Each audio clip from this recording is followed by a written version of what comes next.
जय हिंद दोस्तों, और आप सभी का स्वागत है प्रीतम एकेडमी परिवार में। और मैं हूं पंकज कुमार। तो दोस्तों, बात करेंगे आज के इस वीडियो पे आईटीआई के रिलेटेड एक फिर से बवाल और लाजवाब वाले अपडेट पे। मैंने बवाल इसलिए बोला क्योंकि आपके द्वारा कई ऐसे सवाल पूछे गए थे जिनमें से हर एक सवाल का मैंने अच्छे से जवाब दिया था और हर एक सवाल आईटीआई पे हो रहे बवाल वाले टॉपिक पे था। तो आज एक फिर से बवाल वाले टॉपिक पे बात करेंगे और एक नोटिस जारी कर दिया गया है। अब ये नोटिस है क्या? तो ये नोटिस कुछ सर्टिफिकेट के ऊपर है। आप लोगों ने कुछ ऐसे सर्टिफिकेट नहीं जमा किए हैं तो आप जमा कर लो, उसके लिए डेट निकाल दिया गया है। साथ ही साथ आप लोग सीएलसी और एसएलसी के ऊपर यानी कि कॉलेज लिविंग सर्टिफिकेट और स्कूल लिविंग सर्टिफिकेट के ऊपर काफी ज्यादा आप लोगों का सवाल था कि सर अगर नहीं है तो क्या एडमिशन होगा और नहीं दे पाएंगे तो क्या होगा। तो सभी सवालों का जवाब केवल एक नोटिस से क्लियर हो जाएगा।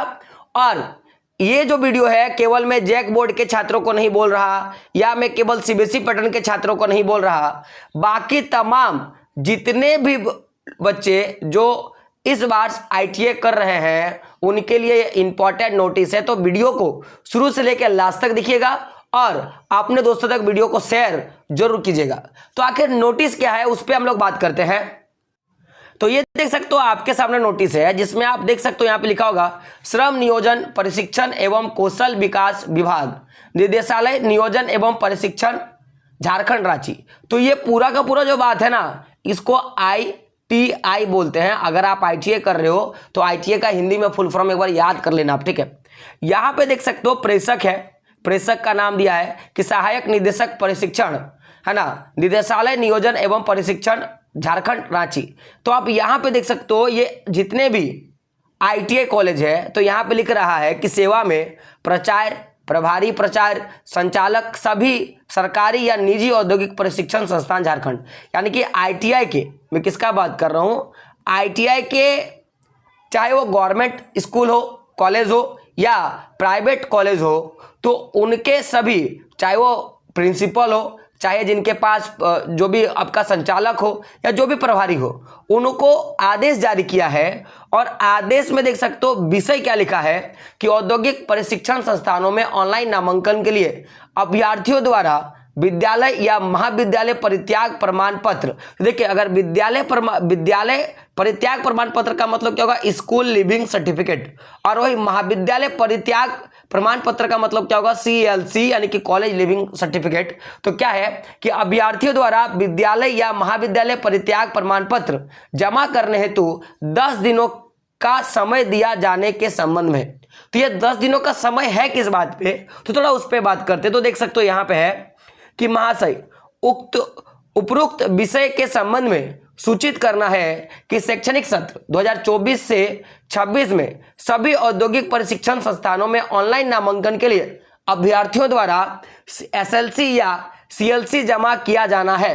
तो आपको पता होगा मैंने इससे पहले भी एक सीएलसी वाले वीडियो के लिए मैंने पहले आपको बोला था कि आपने अगर वो वीडियो देखा होगा तो मैंने उसमें जाहिर से बोला था कि आपको एडमिशन के समय एसएलसी या सीएलसी जमा करना अनिवार्य है। और उसमें भी बहुत सारे बच्चों का कमेंट आया था और मैंने उसमें भी बताया था कि अगर आपके पास सीएलसी नहीं है तो आप सबसे पहले कॉलेज में जाके बात कर लेना, और कॉलेज में क्या बोलता है वो डिपेंड करता है कि आपका एडमिशन होगा या नहीं होगा। तो मोस्टली केस में जान लो कि अगर आपके पास सीएलसी नहीं है या एसएलसी नहीं है तो आपका एडमिशन नहीं होता है। लेकिन फिर भी कॉलेज आपको कुछ समय देती है और उस समय के बीच में फिर से जाके आपको सीएलसी या एसएलसी जमा कर लेना होता है। यानी कि अभी आपका एडमिशन ले लेगा और आपके पास अगर सीएलसी नहीं है तो जो डेट दिया जाता है उस डेट में जाके क्या करना होगा, आपको अपना सीएलसी या एसएलसी जो है जमा कर लेना है। देख सकते हो यहां पे क्या कहा है कि ऑनलाइन नामांकन के लिए अभ्यर्थियों द्वारा एसएलसी या सीएलसी जमा किया जाना है, किंतु कई विद्यालयों एवं महाविद्यालयों द्वारा उक्त प्रमाण पत्र निर्गत कराने में विलंब हो रहा है।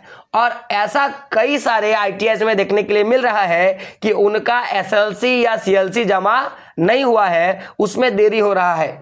तो आगे देख सकते हो यहां पे कहा जा रहा है अतः काउंसलिंग के लिए उपस्थित अभ्यर्थियों, अब इसमें से केवल सीबीएसई बोर्ड से जो बच्चे पास आउट हुए हैं और वो आईटीआई करना चाहते हैं उनको छोड़कर बाकी जो जैक बोर्ड से है या जो आईसीएसई बोर्ड से, तो उनका बात किया जा रहा है कि अतः काउंसलिंग के लिए उपस्थित अभ्यर्थियों सीबीएसई बोर्ड से उत्तीर्ण को छोड़कर, हाँ तो क्या होगा, काउंसलिंग के लिए उपस्थित अभ्यर्थियों को एसएलसी या सीएलसी उपलब्ध कराने हेतु तो काउंसलिंग की तिथि से 10 दिनों का समय देते हुए अबौधिक नामांकन लिया जाए। तो यह भी कहा गया है कि अगर किसी कारण से आपके पास सीएलसी या एसएलसी अगर आपके पास नहीं है तो आप क्या करो, जाके एडमिशन करा लो, और आपका जिस दिन काउंसलिंग हुआ, आपका जिस दिन एडमिशन हुआ, उस एडमिशन डेट से लेकर आपको 10 दिन का समय दिया जाता है, और उस 10 दिन में आपका अवैधानिक यानी कि आपका प्रोविजनल रूप से आपका एडमिशन ले लिया जाता है, यानी कि फाइनल एडमिशन आपका नहीं लिया जाता।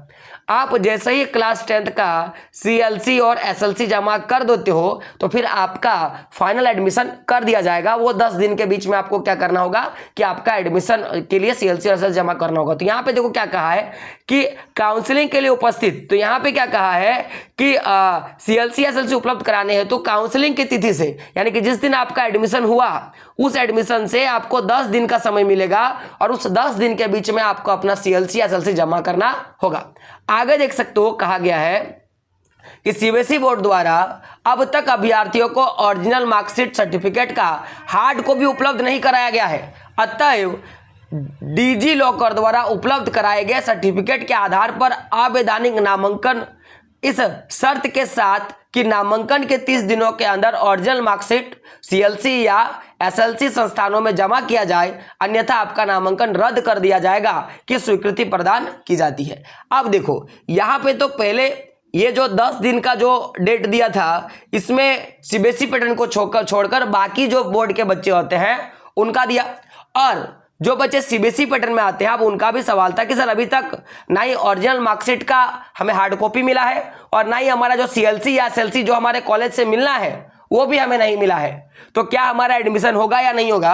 तो ऐसे में क्या बोल रहा है कि आपका अभी एडमिशन ले लेगा, और आपका जो डिजी लॉकर में जो सर्टिफिकेट उपलब्ध कराया गया है, आपको पता होगा गवर्नमेंट एक डिजी लॉकर देती है, उस डिजी लॉकर में जो भी आपके सर्टिफिकेट उपलब्ध कराए गए हैं उसके आधार पर आपका प्रोविजनल एडमिशन ले लेता है, अवैधानिक एडमिशन ले लेता है, और आपके एडमिशन के 30 दिन के अंदर आपको अपना ओरिजिनल जो है आपका जितने भी सर्टिफिकेट चाहे ओरिजिनल मार्कशीट सर्टिफिकेट एसएलसी और सीएलसी क्या करना है कि जहां पे भी आपका एडमिशन हुआ है वहां पे 30 दिनों के बीच में आपका एडमिशन करवा लेना है और जमा कर लेना है। अगर नहीं जमा करते हो तो आपका एडमिशन जो है रद्द कर दिया जाएगा।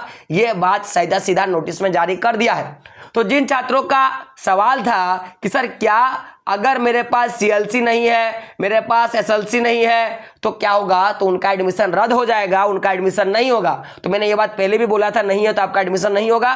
तो अगर आपने अभी तक अपने स्कूल या कॉलेज से सीएलसी या एसएलसी नहीं निकाला है तो निकाल ले, अन्यथा एडमिशन के 10 दिन के बाद भी जाके 10 दिन के बीच में आप जाके दे देना। ये मैं जैक बोर्ड वाले बच्चों का मैं बात कर रहा हूं, और जो सीबीएसई पैटर्न वाले बच्चे हैं वो अपने एडमिशन के 30 दिन के अंदर, एडमिशन के 30 दिन के बाद, है ना, 30 दिनों के जो है अंदर, बाद नहीं बोला, क्या बोला, 30 दिनों के अंदर आपको क्या करना है कि अपना ओरिजिनल मार्कशीट जो है आपका वो जमा करना है। सीएलसी एसएलसी जो भी आपके स्कूल या कॉलेज से दिया जाता है उसको जमा कर देना है, नहीं तो जो आपका नामांकन है ना वो रद्द कर दिया जाएगा। तो ये पूरा नोटिस था, आपको जान लेना है। इसके बाद मैं एक वीडियो बना दूंगा जो आपके लिए बड़ा इंपॉर्टेंट है। वो वीडियो क्या है कि किस आईटीआई कॉलेज में अभी कितने सीट बाकी हैं, यानी कि जैसे आपको पता होगा कि लगभग हर एक ट्रेड में 60 सीट होते हैं, कोई भी ट्रेड पकड़ लो लगभग 60 सीट के आसपास में, तो 60 में से कितने बच्चों का एडमिशन हुआ है, ठीक है, और कितने सीट बाकी है, उसका मैं एक सिंपल सा वीडियो बना दूंगा।